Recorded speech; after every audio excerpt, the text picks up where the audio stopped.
Sure. Thank you for the introduction. I'm from Kentucky. Next slide, please. So Kentucky started screening for Krabbe, Pompe, MPS-I since January 2016, and then add xALD in 2018 in July.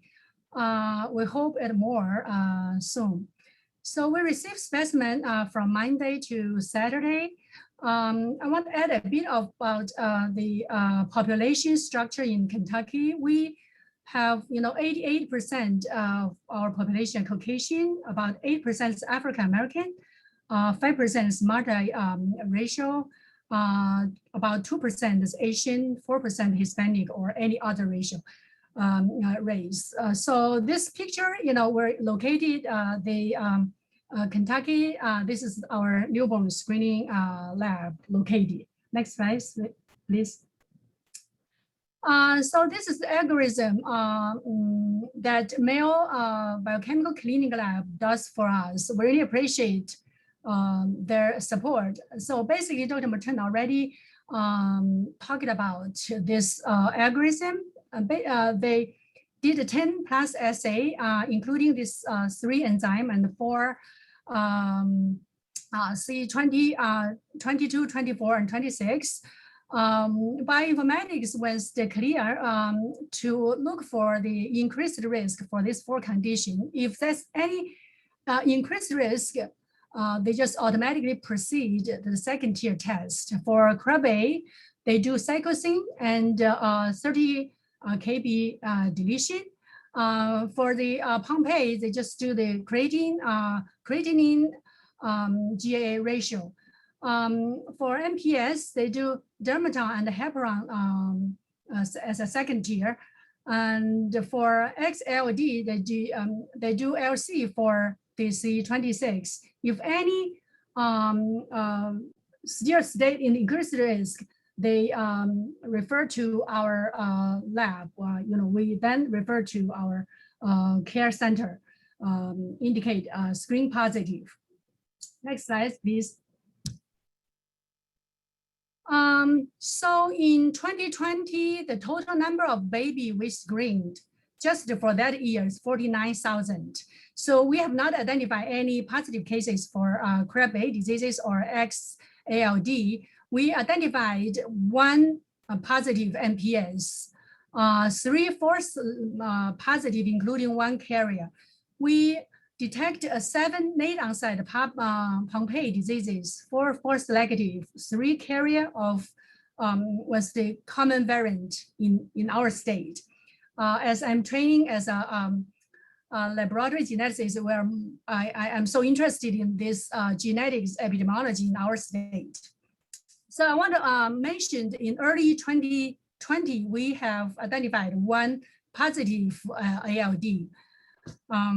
Next slide, please. So now I want to give a bit of our overview.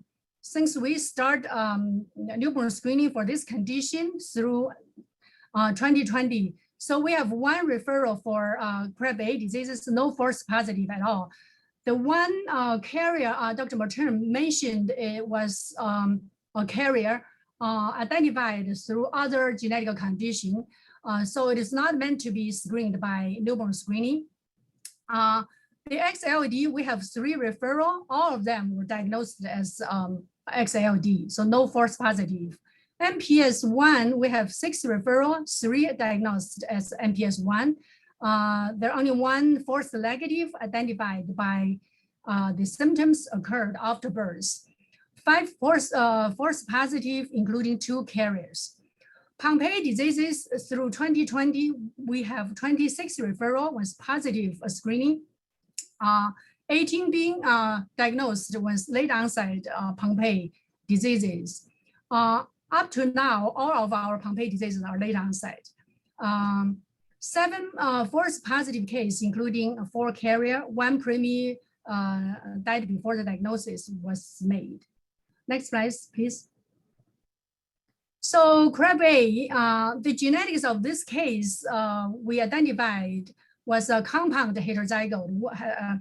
both of these variant were not the traditional 30 kb. The first one 6 kb deletion. The second one was a duplication. This kid was transplanted at 24 days of life. Still have developed delay, not walk, log, talk. So if we talk about with this preliminary data, the incidence in Kentucky is 1/250,000. Next slide, please. For MPS-I through 2020, we have 4 cases up to now. So I highlighted here the most common mutation is the tryptophan. It's a stop codon at 402. The rest are not common, just rare variant. We have 2 carriers. So I listed here. The incidence based on the preliminary data is 164,000 in Kentucky. Next slide, please. So Pompe diseases through 2020, we have total 18 positive for late onset carrier. The most common variant is this variant I listed here. The next common one is also a single nucleotide change. The rest are just occur, detected one times. I have here 4 pseudo deficiency alleles in our population. So based on the preliminary data, the incidence in Kentucky is 1 in 14,000. Next slide, please. So xALD through 2020, we have 3 positive identified. We started screening in July 2018. So these are our the genetic variant identified in these cases. All of them are a boy, a male. So based on the preliminary data, the incidence in Kentucky is about 42,000, 1 in 42,000. These are, so next slide, please. So these are all my update from Kentucky. Thank you very much. Really appreciate Mayo Clinic, particularly Dr. Martin, or the support and help for our newborn screening in our Kentucky. So appreciate this symposium give us opportunity to present our data. Thank you.